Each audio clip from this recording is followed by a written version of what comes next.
Hello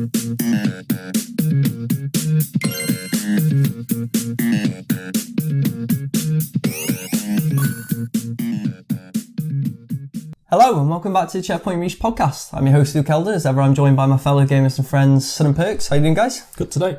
Very good. Very matter of fact. Chipper today. Chipper?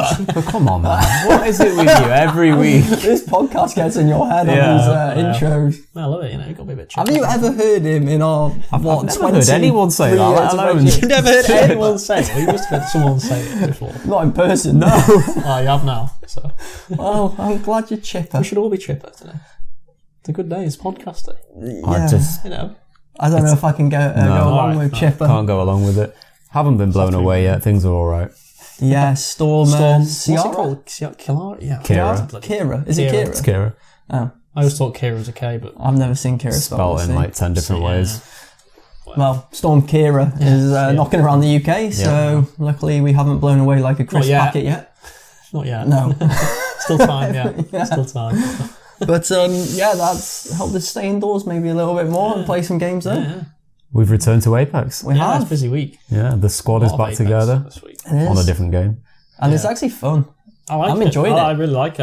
I always said that it was a good game when it came out. It was fun. It's fun to play. It did. I think we got a bit burnt out on it, didn't we, initially? I think we got burnt out on and the fact we were playing Black Battle Royale Ops games at the same time. I think that's more prominent. Like, we weren't so hard on COD and we'd been playing Fortnite loads and then Apex came out and we were like, oh, this is great, this is the new thing. We're burnt out. It's like, come on. Yeah. And even PUBG as well before then. Yeah. Mm-hmm. So yeah, Apex was like... We've had a break from Battle Royale for a few months, so I think it's kind of like, gone back to it. It's a nice looking game. It runs smoothly. Well. Yeah. The gunplay feels nice. Good. It doesn't have anything that you can sit here and be like, oh, it looks crap. Or the gunplay is bad. Mm-hmm. That's really good. Yeah, it's been enjoyable. The games I wouldn't say last too long either. Like PUBG sometimes lasts too long. Like Apex, I think is the right amount of time. 10, 15 minute, 20 minute game usually if you get the right time. Yeah, it's just under 20 minutes if you win it normally. So. PUBG is a long game, isn't it? PUBG is like 20 minutes to see somebody. Yeah. 45 minutes to an hour, so it feels like. Yeah. But it can be long. I'm enjoying it. I mean, I've won one game since coming back. Actually, one on my own. Well, not on my own solo, but on my own with a... Definitely got carried. No, I think I got 3 kills or something, which is alright. Look at you trying to bring down this chipper Shots move. fired. Yeah. Shots fired. No, I think about it was weird. It was like I was saying to you, wasn't it? It was like a sniper game where like the last 4 squads all had snipers. It was so weird. But like we managed to win. So I'm yet to win. I've came second with you about so many times, man. how many times? I'll struggle. We're cursed. I don't think we can win. We have won in the past, but not since coming back. It's not like the good old days of Blackout, is it? We get second every time. We've played in 2 different sessions, like 15 hours or something.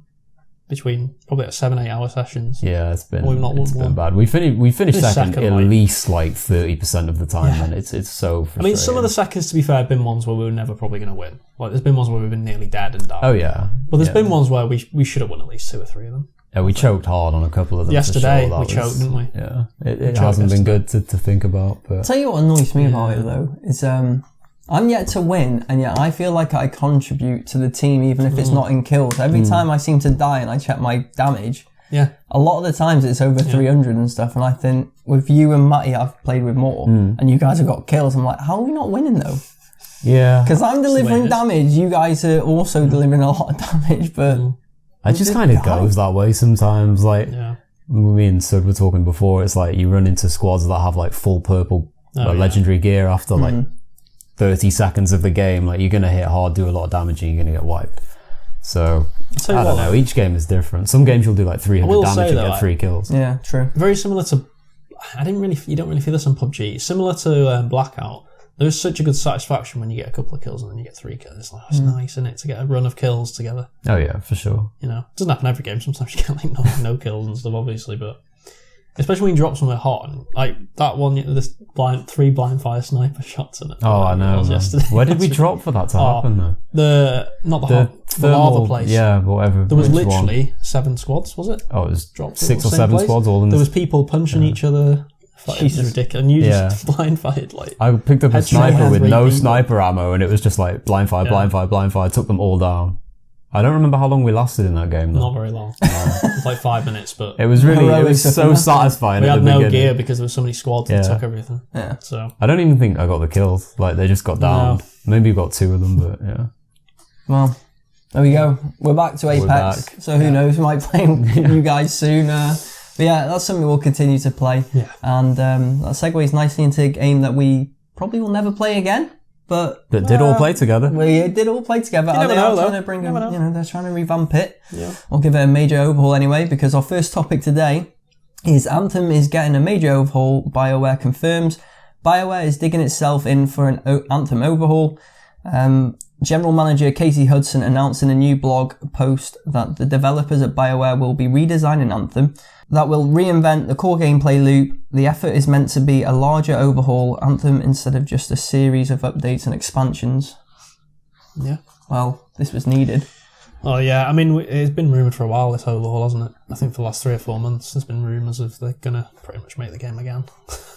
I mean, they won't. I don't think they'll change too much about like the shooting or the mechanics of that, because that's actually one area that was good. Well, they said they wanted to maintain the flight and the traversal more than anything. We actually liked that. Was the best part of the game for me. So they don't need to do anything with that, but they need to redesign the whole world, the entire overworld. They need to redesign the mission structure.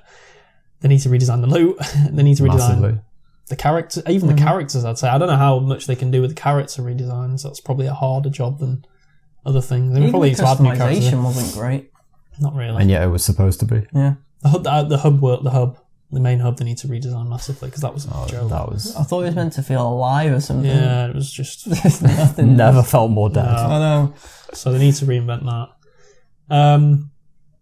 But it's going to take a lot of... Well, I say it's going to take a lot of time. I think it's going to take a while. Mm-hmm. It's not going to be a quick fix. Well, they didn't put a time scale on it, did they? Slowly but surely as well, they'll have to do it, because they don't want to... As much as we say no one's playing it, there probably isn't many playing it, but you can't suddenly just go turn the game off for 3 months and do these changes. So they have to implement things slowly. I do worry though, because remember the Jason Schreier article what PC did, and it was such a mess at BioWare. It just feels like they're not going to get this done properly. I feel like we're going to have another article in months down the line, and it'll be like, they tried to reinvent, and this is what happened. Well, I mean, you said in the article, it says that there's a rare admission that during the initial development of Anthem, the team wasn't able to test and iterate features as much as they would have liked, which we kind of knew from that Jason Schreier article, but this is them saying it, so we know that article was pretty much true. Well, they didn't deny it. No. So No, they had a statement that was very... So throwaway, I guess. I guess one positive thing for this though is, we have seen examples of games being reborn, haven't we? That have started off in bad states. Yeah, I don't think we've ever seen one as as bad as this. For the type of game that it is as well, like a live service game. Did we need this? Did it need to happen? Well, I mean, hell, the game itself definitely needed it, but like, did we really need BioWare to go down this route with it? I think we all kind of said, and pretty much everyone I've spoken to about the game said the same thing as well. It was like, it didn't work. Can they just leave it now? Can they just move it on? Focus their efforts on future projects. I know they have different teams set for different games, but man, just contribute all your resources to the next Dragon Age game. That's going to be the next one on the horizon for them, you would have thought. And I don't know. Is it now?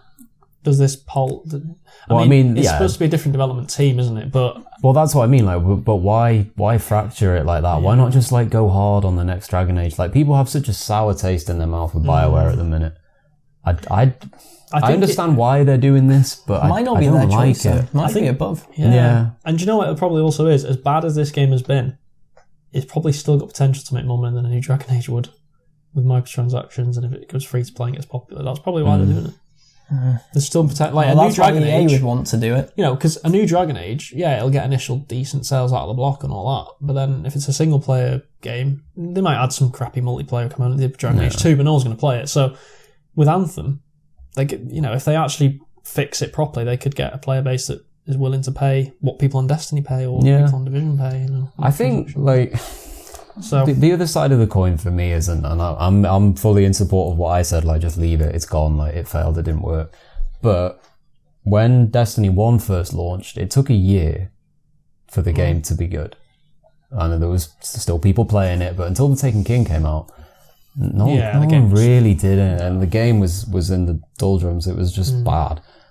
A year later, it was good. Yeah. Destiny 2 had the same thing. Yeah. Through the expansions, Curse of Osiris and Warmind was like, alright. But until we really got to Forsaken, Destiny 2 was shit. And it took a year. So there is a precedence for live service games to take a long time to get going. I think what I'd also say about that, though, is that Anthem was an inherently bad game. It had a lot of problems. It wasn't just fix this like couple of things and people will be happy. Like you said, it was the loot, it was the core gameplay, it was the world, how it had nothing in it, loads of space with nothing to do. That's just a recurring theme when we talk about games these days. But for example, like Destiny, it wasn't a bad game. Like the actual functionality of the game was great, but it was just lacking content, all that loop to keep people going. This was like, it had one box ticked and it needs to do all the rest. So for me, a rebuild, it's not going to be 3 months. This could be like a year in the making. No, I think it's more than that. Yeah. I mean, you've got the example here. They even say it in the article. It's the game I thought of anyway when I saw this Final Fantasy 14. When that launched, I haven't actually played it myself, but when that launched, apparently it was awful. Like, people hated it. I absolutely hated it. Had similar issues to Anthem with things not working properly. Things, why is this here? This is stupid. Not enough to do. But look at that game now. It's massive. Like, it's huge. It's huge on PlayStation. That's already got a branded name though behind it. Yeah, true. And that helps. Final Fantasy, so no, I agree. Change and get it right. Yeah. Anthem, new IP. But, yeah, granted, people like Bioware, but I think the love for them has been on the decline for many years now. And then Anthem came. Yeah. And it left, like you said, a massive sour taste in people's mouths. And we've got to wait. This is going to be ages. They even say themselves it's a major overhaul. It's not tinkering. Well, that was the point I was coming to with this. With Final Fantasy 14, it's in a great state now. 8 years later. That game came out in 2012, I think, 2011, 2012. The game's good now in 2019, 2020. So you could be looking at 4 or 5 years for Anthem. Yeah, but Anthem doesn't have that time. Like that, they won't commit to that for that period of time. Like if this isn't done in a year, you might as well forget it. This feels like a Hail Mary to me. Yeah, well, that's exactly what it is. Oh yeah, for sure. I guess it can be done. But I think my worry is, are they going to put the resources behind it? Because that game needs more money. A lot more money behind it. And that's the thing I'd say. EA have the money, but are they willing to give Bioware the money to do it? That's the problem. If they think it's going to be their version of Destiny and they really still believe it, maybe they will. Maybe we'll all be surprised, and maybe in 1, 2, 3 years' time we'll sit here and go, oh, look, it's revolutionised. But you do think that eventually, would it get to a point where you just go, come on, cut it off? But it does feel like EA's dream is to have a live. Yeah, I know, that's what I'm saying. Just keeps going, lives forever. And the thing is, they've infiltrated the Battle Royale market. Apex isn't as big as Fortnite, and it probably isn't even as big as PUBG with PC as well. But it's still sitting in a healthy place. People Apex is massively popular. Just because it's not in Fortnite's position, we're not saying it's down low, are we? I mean, the money that must make is insane. I mean, it had a bit of a drop when it first came out, but I think it's kind of regained a little bit now. And it's a solid game for them, so I think they'd want that for Anthem, wouldn't they? Yeah. It's just a shame that Apex actually came out and was good. People liked it, and Anthem came out and people didn't like it. So. Yeah, but Apex came out and it was a good game. Yeah, it was. Like that's the core point. And it wasn't broken. Isn't it? No, it wasn't broken. Everything about it was good, and it took people by storm, and rightly so. But this, I mean, I have to echo what you just said about the resources and the time and the money. It's like Casey Hudson talks at the beginning of his blog post. It said something like, "Oh, sometimes we get things right, sometimes we don't. It happens." Well, we know why they didn't get it right. Thinking back to the article and all the problems that Bioware had. So, what if they do that again?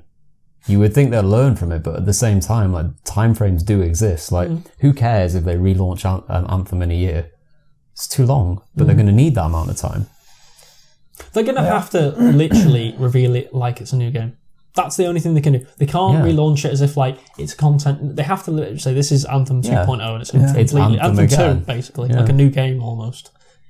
That's the only way they can even hope to salvage it. After Anthem first came out, we said Bioware feels like they're on the ropes as a company.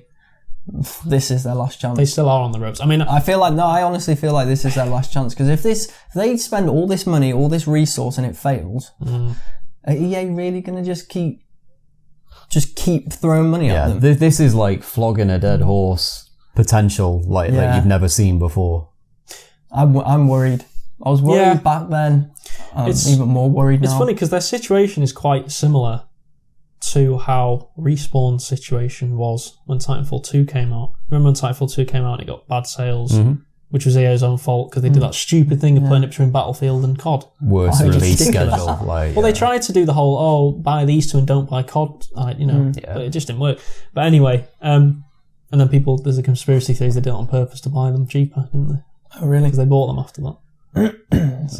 I mean, maybe. I don't know. Maybe business, But anyway, my point is, I think Bioware are in a similar situation to how Respawn were then. I remember people saying Respawn might go. Obviously, they got Apex out, and Respawn are in a very strong position now. I wouldn't be surprised to see a Titanfall 3 at some point now, because they can probably afford to make it. And maybe EA is thinking we can do the same with Bioware. Yeah. But if it doesn't work, like if Apex Legends had been a disaster, Respawn probably would have been cut off. Probably. I still I know they had the same situation or same situation, but Titanfall 2 was actually a good game as well. Yeah, it was a critically good game, but it sold bad. But it sold badly. So I always I have sympathy and I would buy another Respawn game on the back of Titanfall 2 because it was a good game, but just because it didn't sell well, I'm not going to hold that against it. Campaign was surprisingly good. But EA might have held it against them. Would have held it against them probably. But I mean, in terms of whatever their next project was, whoever worked with them next, I still would have supported that. I wouldn't just say Titanfall 2 sold badly, so I'm not going with that. Anthem is a different case for me because Anthem is choose whatever word you want. But well, literally. I don't know, man. How long did we play the game for? 3 weeks? 2 or 3 weeks, I think. Yeah, I think I might have lasted a little bit longer, maybe up to a month before jumping to the Division. So, they're coming up to their anniversary, in a month and a half? Yeah, it came out in March. Early March. Maybe a month away. It's only been a year. It feels like forever, doesn't it? It's late February. Late February. I remember it's 21st of February. Either way, the anniversary's coming up. Yeah. And I just think this game has been out for a year now. I know it's been supported, but roadmaps have changed left, right and centre. Yeah. As far as I can see, and people who play it on a routine basis may be able to point me in a different direction here, but it's they've had so much going wrong over that year.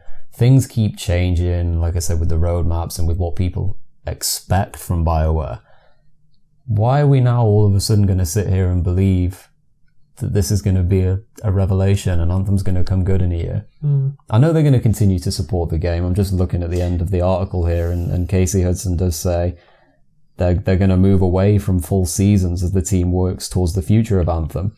They're going to keep the game going with events, store refreshes, which is great. People can spend more money if they want, and revisiting past seasonal and Cataclysm content. So they're basically just going to keep recycling what people have already seen until Anthem 2.0. So I don't know how existing players will feel about that. I wouldn't be that enthused about it, and I'd almost be sat there waiting and saying, well, what's the point? I'll wait for the refresh. There is 2 ways of looking at it, I guess. You could look at it as in, this is the last straw for Bioware, this is the last hurrah. I guess you could also look at it as in, well, EA must have some faith left in them if they're even doing, greenlighting this. Because they could have easily just gone, no, that's it. You're done. So they must see some sort of glimmer of hope that they might be able to salvage something from this game in the end. I honestly think it's the live service aspect. Yeah. More so than faith in Bioware. The fact that EA want a Destiny, want a Division. And they spent all that time already, so they have got the base there. Yeah. I just can't imagine them chucking that away yet. Yeah, I mean, they want to compete in that space. The alternative is they make another one and they turn to somebody else, and then they have to start from scratch again, and a new studio needs to build a new game. Probably easier to do it like this. They've already got the assets. Yeah, exactly. So the alternative is even more costly for them. Yeah, it's just an ineffective practice. So I'm not surprised. I just from my experience and from a gamer's experience, I don't want it. No. I just really don't want it. And then I think about the point of entry for when the game refreshes, let's just say Anthem 2.0.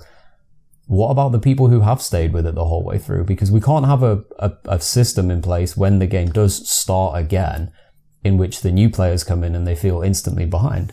True. But they have to protect the value of the players who've stayed with it the whole way through. You've got to think, though, that if they did a refresh, there'd be far more new players than players that stayed. But you can't do that to your player base. Like, you can't just... I think they could. Destroy, like, everyone who's supported you that whole way. I don't know. That would not go down well. Well, it might not go down well with the 5% that have stayed. It might go down well with the 95% that are going into it. It's a game of percentages, to me. You know, you can't please everyone, can you? In-game. And I think they would risk that. If they could see on the back end. That is the worst shady, PR. Look, but what company are we talking about? We're not talking about, you know... I know EA... I don't think EA are as bad as they were maybe even 5-10 years ago, but... They're still a company that people don't trust. A bit like Activision, same thing. Like, I mean, look at distrust with Destiny. You know, them two in particular are the ones that people don't really trust. So I wouldn't be shocked if they tried to do something like that. I'm not saying they will. I'm just saying it wouldn't shock me if they did. I wouldn't sit here and go, I'm shocked that they've abandoned their original Anthem. I think it's a really difficult idea to conceptualize. Like, how do you protect... the players that have stayed throughout, and then how do you regain the players that played at the beginning and thought there's absolutely no way? Like, when the game refreshes, the core base now, they have to have something. They can't just be thrown into a refresh and it's like, thanks for your support, keep going. There has to be something there for them, and I don't know what that is. I don't know what they'd consider tangible, but it has to be something like real within the world. It can't just be like a badge to say like, well done, you stuck through it. I agree, because let's be honest, this game has had terrible PR. Fans have criticised it massively, so those who've actually stayed loyal through all that, basically through thick and thin, they do deserve something, and not just like a little token of like, here's a badge to say you're like a day one player who stayed or something. It's like, no. Here's a javelin suit. Like, not trying to be too cynical, but do you reckon that number's like in the hundreds? I mean, I just can't envisage as many.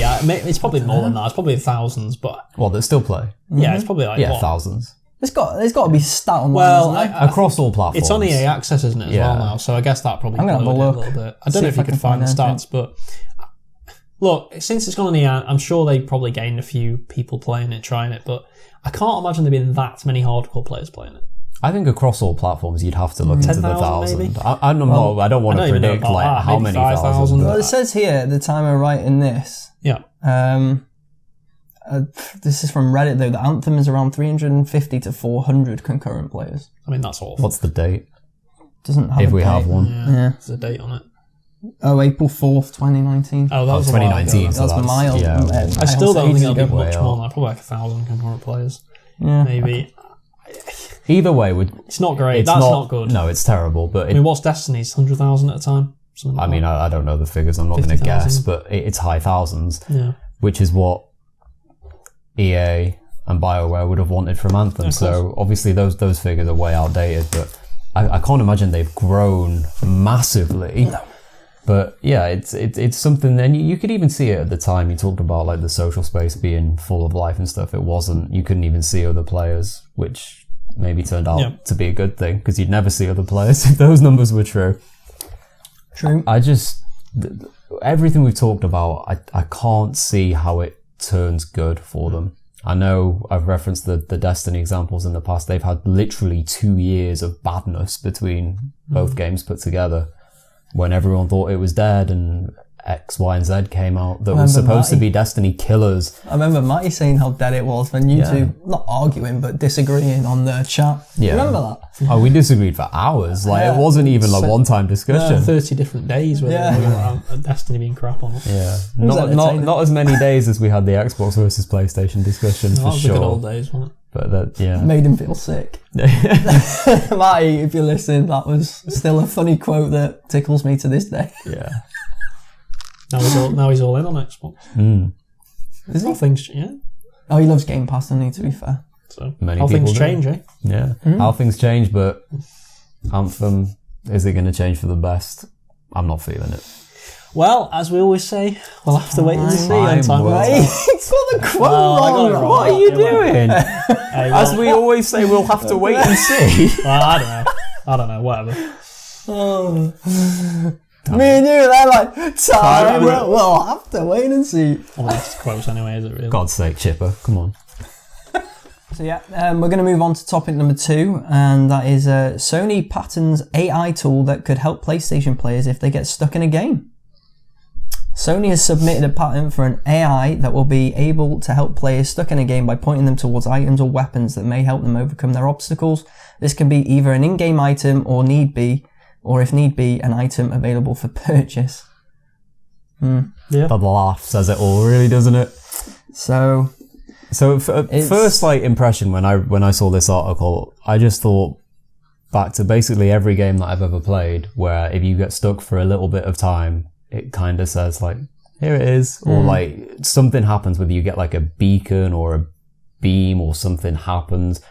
Games give you hints. They do a lot of the time, especially with RPG type games, or I mean Gears 5, when you're looking for those holes to send was it Jack or what? What's the new one called into? I can't remember the name of the new robot. I honestly don't remember. We'll call it Jack. It was Jack, and then something happened to it, didn't it? Yeah, there was an upgraded version. Yeah. But either way, my point is when you couldn't find them for a period of time, the game was kind of here it is, and it pointed you to them. So for me, maybe I'm just being really simplistic when I think about it. This idea already exists. It already is in multiple games. And now, I know they're not saying that it will 100% be something you have to pay for, but imagine if you get stuck like that, even for 5 minutes, and then something pops up and it's pay 50p for this hint. Yeah.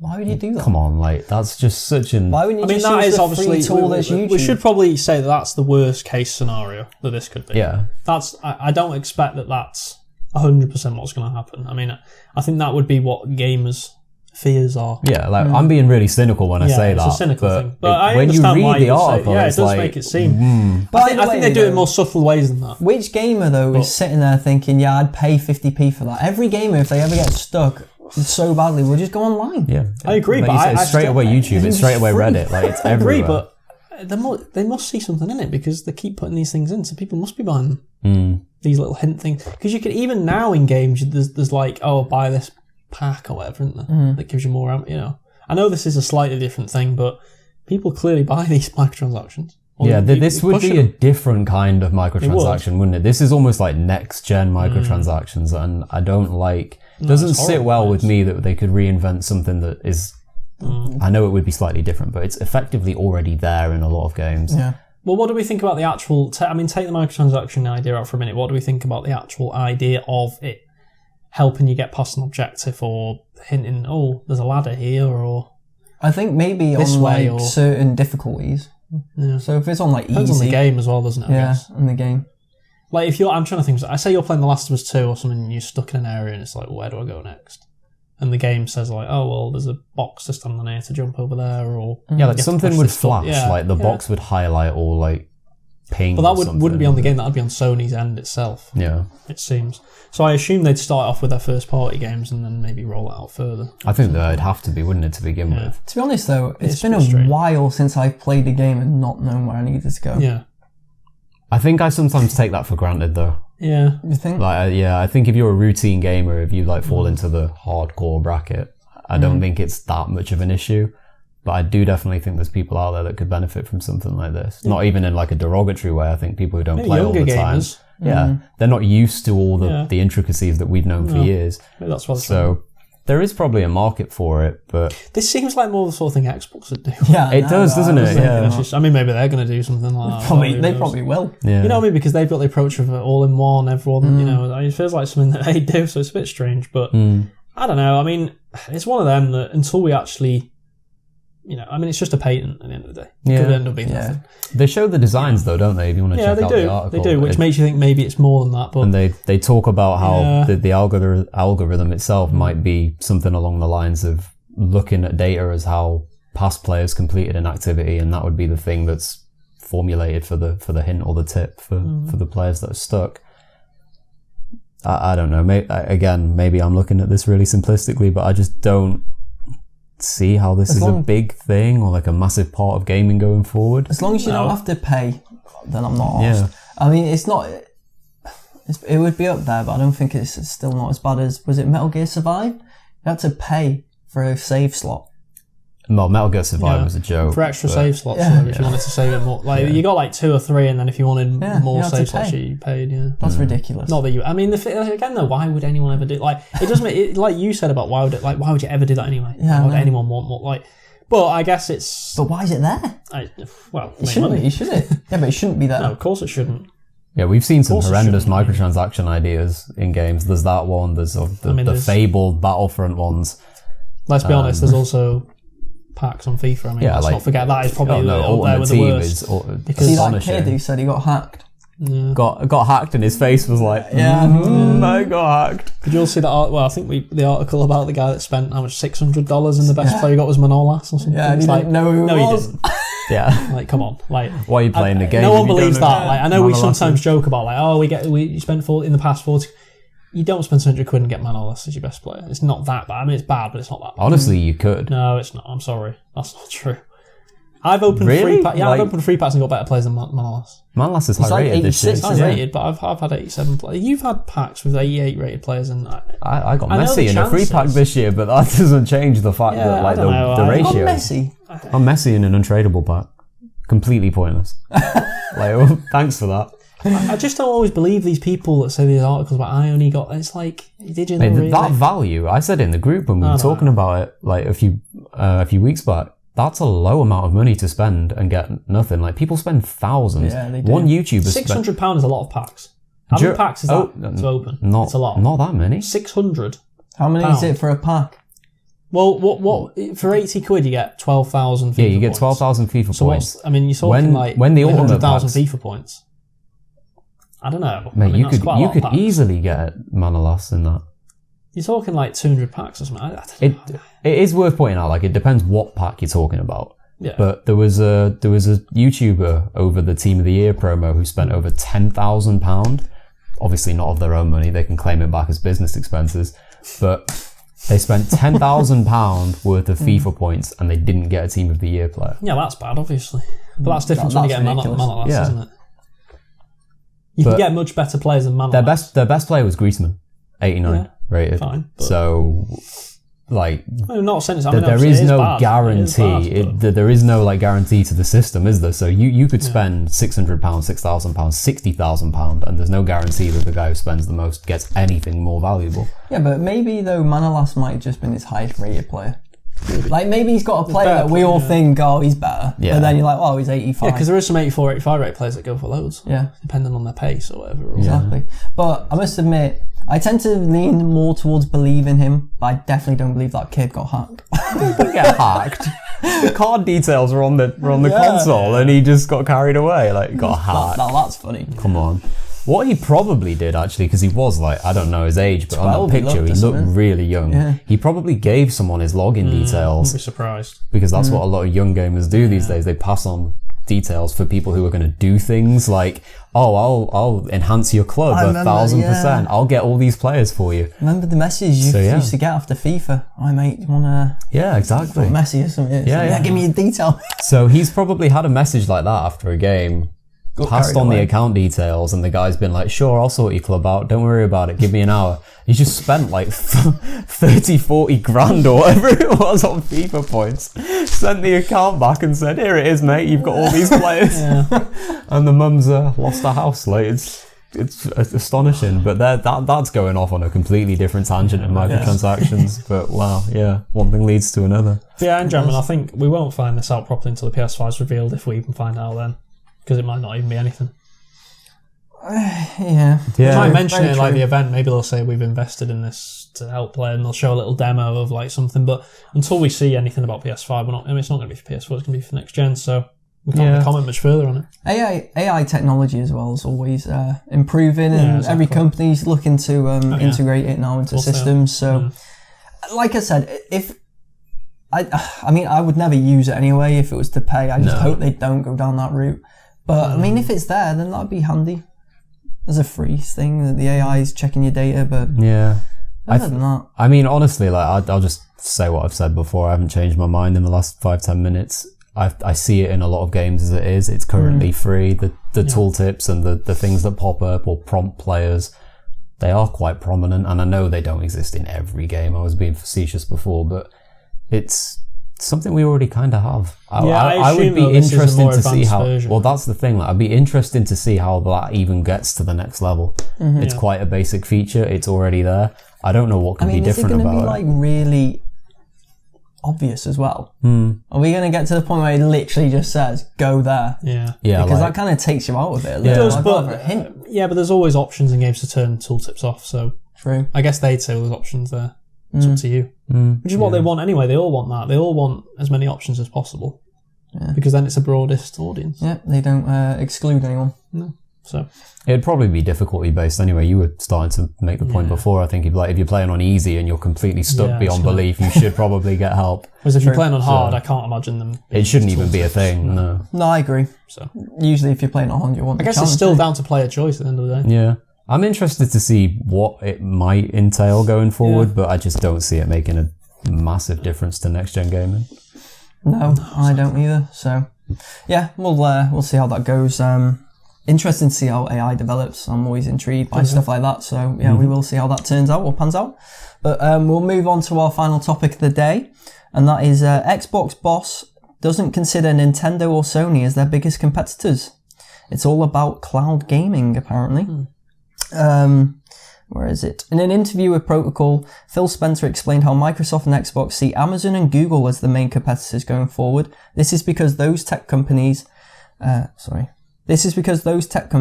have top-end global cloud infrastructure, which Microsoft also has thanks to its Azure platform. Yeah.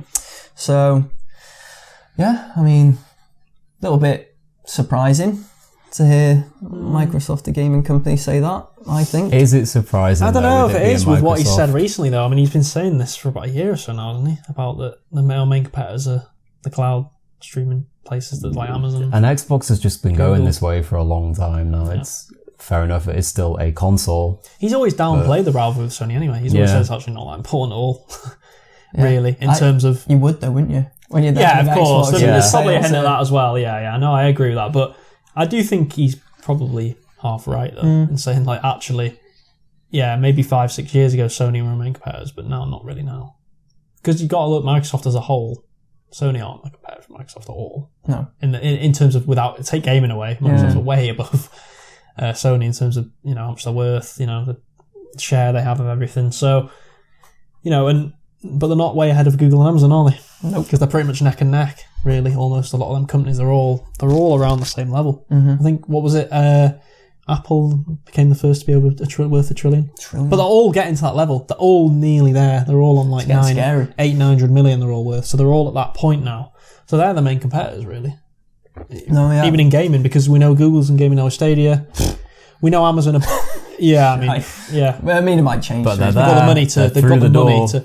We know Amazon are trying gaming stuff. They've bought studios and stuff like that. We haven't really seen what they're going to do properly yet, but... They're definitely... You think they're gearing up for something? The only thing is, though, it only surprised me because... I don't know, I just still want Xbox to be... Yeah, you want it to be traditional. Gaming, traditional. I mean, maybe I'm old-fashioned. I think we're all old-fashioned that way. But unfortunately, this is the way it's going now. I know. They're not going to be... I'm not going to say they're not going to be bothered. They're obviously not going to just abandon the hardware completely. Maybe they will in 10 years. Not yet. They will eventually, but... Well, I mean, they're putting a lot of money behind the Series X. They're clearly... Hardware is still important to them, but... It's about the software long term, isn't it? We all know that. We all know it's about streaming. It's about... I mean, I don't think they'll ever become just a streaming platform. They've already said before they want options. They basically want to be everything now. Yeah. We saw this with Xbox One. What was it called? The all-in box Xbox One. This was the start of it. And it's funny because I think if that came out, people wouldn't have nowhere near the same level of reaction. No. But we mentioned on previous podcasts, they always felt a bit too early. You say it quite a lot, don't you? They're always like ahead of the curve, and they get a lot of they get shit on for it, and then in a few years' time, it's like, that was actually quite good, but you're just too soon. Yeah, they are too soon. Have you noticed though? They're being way more careful about what they say than what they used to say. Like they're not going too far with the streaming thing. They're not saying like, it's going to be. They're saying, well, we're looking at it, we're doing it, but it's not going to be the be all and end. Same with VR. They're not bothered about VR yet. Nope. Because they know it's not a point that they think they need to be in it. Microsoft is more interested in AR as well, isn't it? Yeah, exactly. Augmented. See, I think they probably will get into VR eventually, once the technology evolves. But we all know that VR is still at a state... I mean, you've got VR. So it's a good technology, but it's cumbersome to use. It's still a gimmick. It's gimmick. okay, there is some good. I mean, that Half-Life Alyx game is supposed to be like a revolutionary game for VR and all this, but until we see more like that, I don't think Microsoft are even going to think about it for the next 5-10 years. No, I mean, they're, like you said, they're focusing on cloud. Yeah, they're focusing on streaming services, cloud services are. Yeah, they are focusing on it now, but I think they're also aware that they need to be careful and not be too. That Xbox One reveal really... That's what I mean. Yeah, they need to really They're try still sore from that, so like you said, they're being a lot more careful with what they're saying. Even when you hear him in interviews, you can tell he's being careful with his words and not trying to say too much. That's why he tries to be the nice guy all the time. Downplaying rivalries left, right, and centre. It's just we're trying to. He always focuses on bringing games to as many gamers as possible, doesn't he? Yeah. So it's not like you're an Xbox guy or a PlayStation guy. It's like you're just a gamer. So play across all these platforms. He's trying to be like, I'm inclusive to everybody. Yeah, he is the guy who's just the jolly guy. Yeah. Who's like, hey, you're a gamer. You play whatever. But what's that? But I reckon behind the. I don't think he's as jolly. The famous saying of like, is it?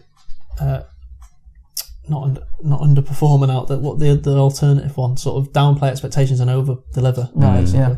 That's what they're trying to do, aren't they? They're trying to downplay expectations, be kind of like, okay, and then over deliver, which is always better than the alternative. It definitely feels like they have gone down that route. Yeah, but they kind of had to, haven't they? So, I think they adapted in the best way they could. If they just tried to focus hard on like fighting back against Sony's PlayStation dominance in the last few years, that's probably a losing battle, isn't it? I mean, it would take a long time to turn those tables. Yeah. I mean, you can even see it in this quote here where he says, "I don't want to be in a fight over format wars with Nintendo and Sony.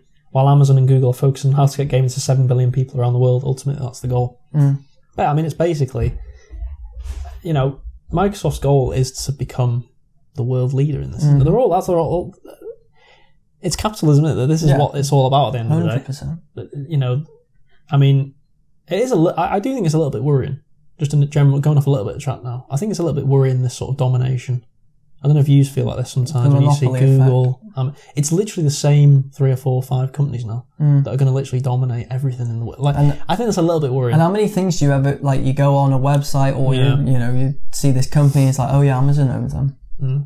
Google owns that. Oh yeah, they're all such and such. Microsoft owns partner companies, sister companies, or like affiliated in one way or another. And as well, like another worry, I guess, is Tencent, isn't it, in China? Because they're rapidly growing. Yeah.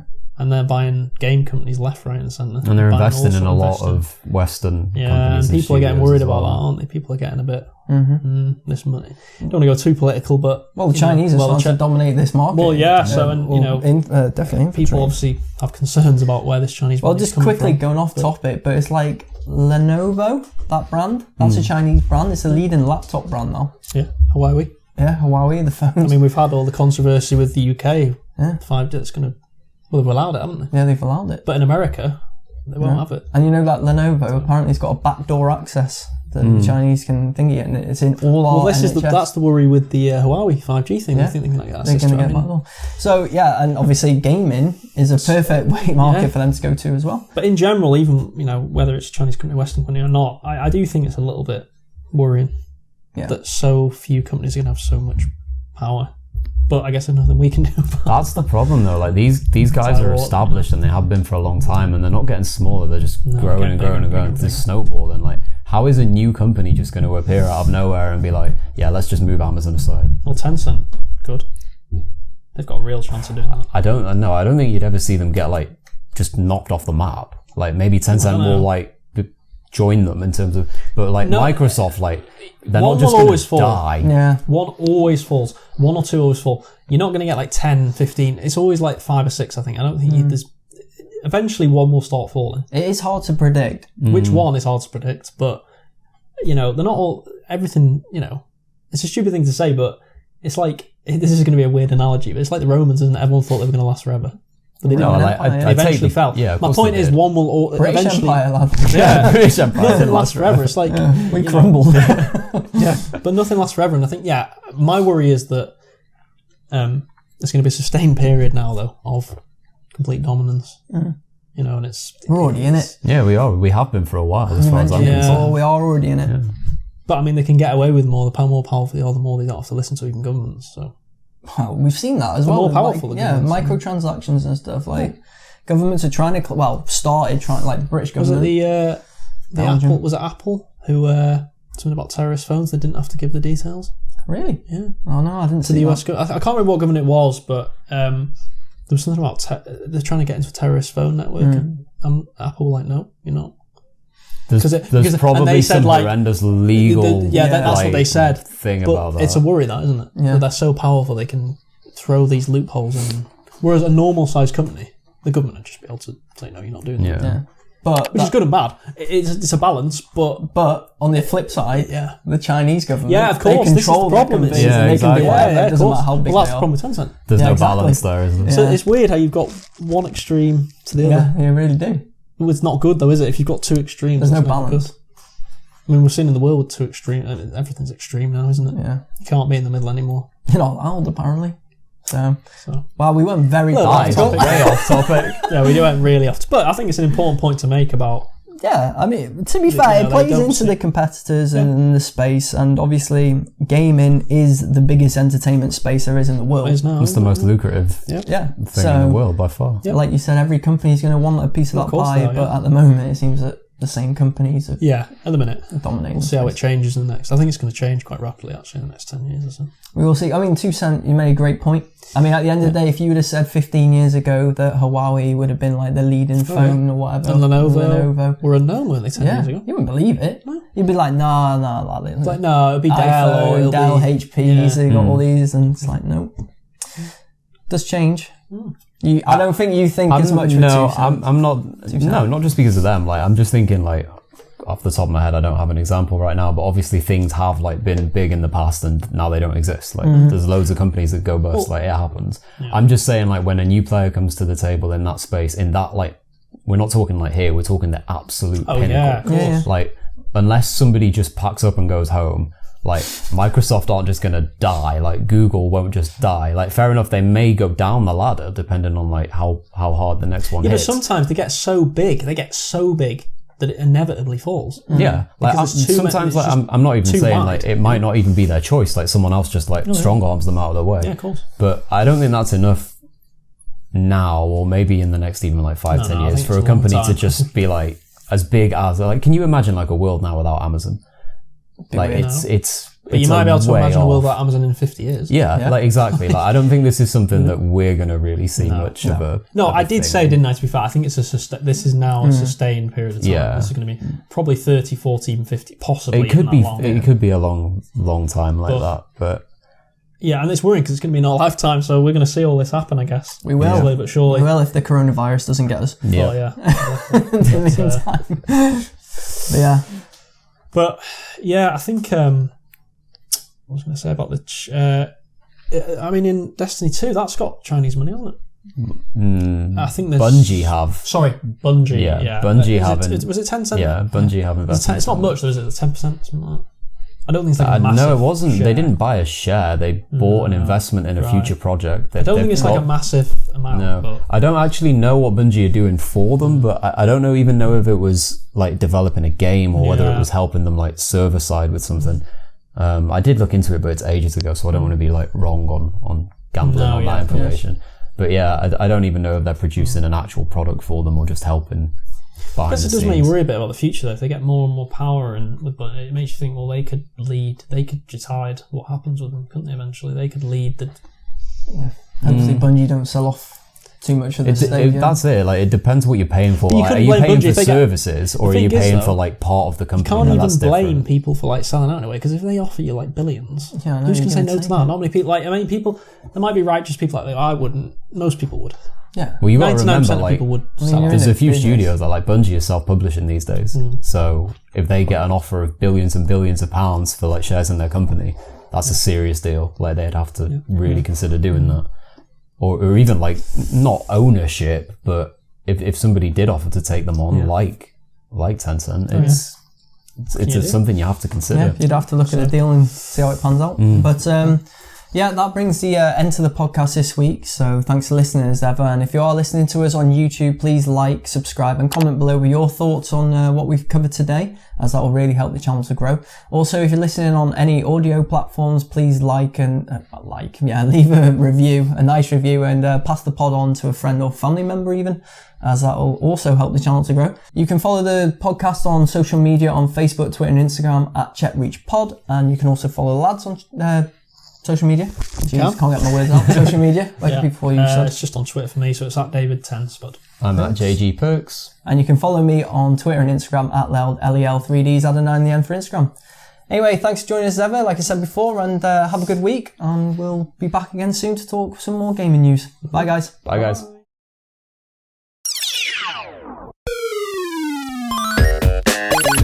Bye.